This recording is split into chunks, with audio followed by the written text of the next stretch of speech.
पिण्डज प्रवरारूढा चण्डकोपास्त्रकैर्युता प्रसादं तनुते मह्यं चंद्रघंटेति विश्रुता। जो बाघ पर सवारी करती है और दुष्टों के लिए अत्यंत क्रोधित और रौद्र रूप धारण करने वाली है, किंतु अपने भक्तों पर कृपा दर्शाने वाली माँ चंद्रघंटा दुर्गा देवी मुझ पर अपनी कृपा बनाए रखें। हरे कृष्ण। आज नवरात्रि का तीसरा दिन और माँ दुर्गा के पूजनीय 9 स्वरूपों में से तृतीय महाशक्ति यानी माँ चंद्रघंटा का दिन, जिसके घंटे की ध्वनि से ही सभी दानव भयभीत हो जाते हैं। नवरात्रि के तीसरे दिन माँ चंद्रघंटा की उपासना की जाती है। जिस प्रकार एक राजा अपने महल तथा राज्य को सुरक्षित रखने के लिए उसके चारों ओर किला बंधवाता है, जिससे कि वो अपनी प्रजा को दुश्मनों से सुरक्षित रख सके, उसी प्रकार माँ दुर्गा की उपासना हमारे शत्रुओं से रक्षण हेतु अपनी छत्र छाया प्रदान करती है। अब अत्यंत आवश्यक बात ये है कि हम अपने शत्रुओं को बाहर में ढूंढते हैं, लेकिन हमारा सबसे बड़ा शत्रु हमारे भीतर छुपा हुआ है और वो है गर्व, ईर्ष्या, काम, क्रोध, लोभ, मोह आदि के रूप में। और यही आसुरी शक्ति है। यही आसुरी शक्ति हमारे इंद्रियों पर हावी हो जाती है।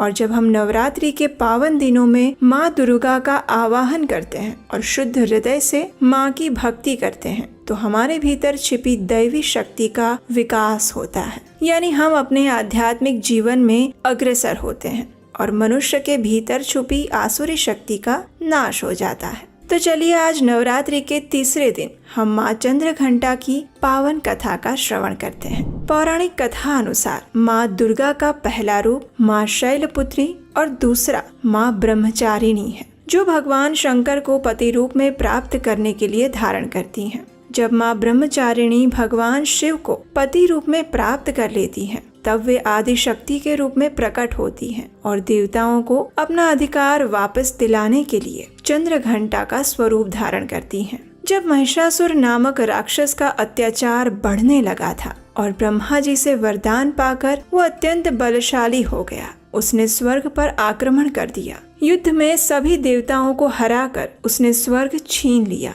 और तब माँ दुर्गा ने देवी चंद्रघंटा का अवतार धारण किया। तो इस प्रकार माँ चंद्रघंटा की उत्पत्ति हुई। महिषासुर के अत्याचार से सभी देवता परेशान होकर भगवान ब्रह्मा, विष्णु और महेश के पास आए। भगवान श्री हरि विष्णु ने सुझाव दिया कि हम सभी के तेज पुंज से एक महाशक्तिशाली देवी प्रकट होगी और वही देवी दुष्ट महिषासुर का वध कर पाएंगी। तो इस प्रकार सभी की ऊर्जा और तेज पुंज के द्वारा एक देवी अवतरित हुई। उस देवी को भगवान शंकर ने अपना त्रिशूल, भगवान विष्णु ने अपना चक्र, इंद्र ने अपना घंटा, सूर्य ने अपना तेज, तलवार और सिंह प्रदान किया, जिससे माँ आद्य शक्ति अत्यंत प्रचंड रूप में माँ चंद्रघंटा स्वरूप से प्रकट हुई और महिषासुर का वध करके उन्होंने देवताओं की रक्षा की। कहते हैं कि देवी चंद्रघंटा ने राक्षस समूहों का संहार करने के लिए जैसे ही धनुष की टंकार की,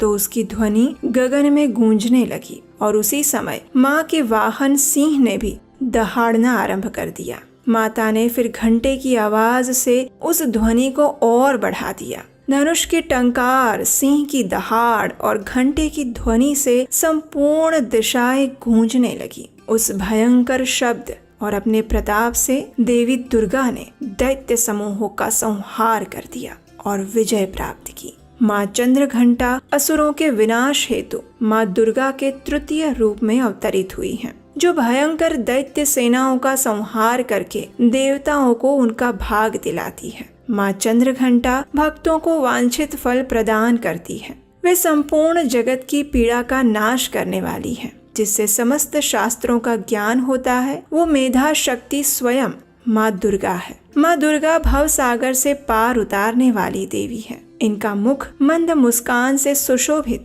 निर्मल, पूर्ण चंद्रमा के बिंब का अनुकरण करने वाला और उत्तम स्वर्ण की मनोहर कांति से कमनीय है। जब देवी का वही मुख क्रोध से युक्त होने पर उदय काल के चंद्रमा की भांति लाल और तनी हुई भौं के कारण विकराल हो जाता है, तब माँ रौद्र स्वरूप में प्रकट होती है।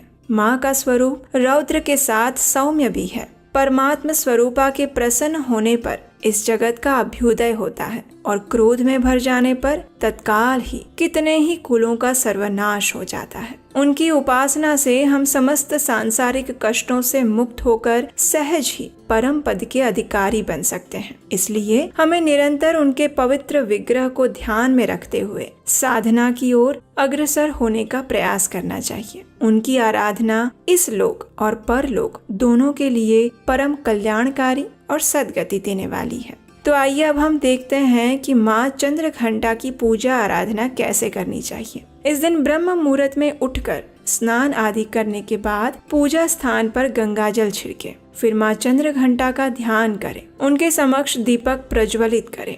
अब माँ की अक्षत, सिंदूर, पुष्प आदि चीजों से पूजा करें। तत्पश्चात माँ को प्रसाद रूप में फल और केसर दूध से बनी मिठाइयाँ या फिर खीर का भोग लगाएं। फिर माँ चंद्रघंटा की आरती करें, स्तुति करें। पूजा के पश्चात किसी भी जाने अनजाने से हुए अपराध के लिए क्षमा याचना करें। भक्त इस दिन दूध से बने मिष्ठान का भोग लगा सकते हैं। कहा जाता है कि माता को शहद भी प्रिय है। अगर आप ये सब भोग नहीं लगा सकते तो आप अपनी क्षमता अनुसार प्रेम पूर्वक जो भी भोग माता को अर्पित करेंगे वे उन्हें स्वीकार करेगी। नवरात्रि के तीसरे दिन माता दुर्गा के चंद्रघंटा स्वरूप की विधि विधान से पूजा करने के बाद इस मंत्र का जप करना चाहिए और ये मंत्र है ओम देवी चंद्रघंटायै नमः।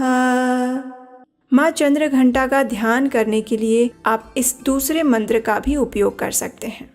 वंदे वांछित लाभाय चंद्रार्धकृत शेखरां सिंहारूढ़ा चंद्रघंटा यशस्विनीम्। इस प्रकार विधि विधान के साथ माँ चंद्रघंटा का पूजन करके आराधना करके उनका आशीर्वाद प्राप्त किया जा सकता है। जैसे माँ भगवती ने नव दुर्गा का स्वरूप लेकर महिषासुर, धूम्रलोचन, चंडमुंड, शुंभ निशुंभ आदि अनेक दानवों का नाश किया था, उसी प्रकार इस नवरात्रि के पावन अवसर पर माँ दुर्गा की आराधना करते हुए हम अपने भीतर के दानव का नाश कर परम धाम की प्राप्ति कर सकते हैं। माँ चंद्रघंटा ने अत्यंत बलशाली दैत्य सेना का संहार करके देवताओं को अपना अधिकार वापस दिलवाया था। माँ चंद्रघंटा देवी दुर्गा का शक्ति स्वरूप है। इनमें ब्रह्मा, विष्णु और महेश तीनों देवों की शक्तियाँ समाहित हैं। ये अपने हाथों में तलवार, त्रिशूल, धनुष और गदा धारण करती हैं। माँ चंद्रघंटा और इनकी सवारी सिंह दोनों का शरीर सदैव ही सोने की तरह चमकता रहता है। उनके माथे पर घंटे के आकार में अर्ध चंद्र विराजमान है और इस वजह से वे चंद्र घंटा कहलाती हैं। भक्तों के लिए माता का ये स्वरूप सौम्य और शांत है। संपूर्ण सृष्टि की पीड़ा का नाश करने वाली माँ चंद्रघंटा की आराधना करने से बल, बुद्धि और विद्या की प्राप्ति होती है और माँ चंद्रघंटा की आराधना से मनुष्य पराक्रमी और निर्भय हो जाता है। माँ चंद्रघंटा का स्वरूप स्वर्ण के समान चमकीला है। उनका वाहन सिंह है। उनकी 8 भुजाओं में कमल, धनुष, बाण, खड्ग, कमंडल, तलवार, त्रिशूल और गदा आदि अस्त्र शस्त्र सुसज्जित हैं। गले में सफेद फूलों की माला पहने हुए माँ ने अपने मस्तक पर चंद्रमा के साथ ही रत्न जड़ित मुकुट धारण किया हुआ है। वे सदैव युद्ध की मुद्रा में रहते हुए तंत्र साधना में लीन रहती हैं। तो ये थी आज नवरात्रि के तीसरे दिन माँ चंद्रघंटा की पौराणिक कथा और उनकी पूजन विधि।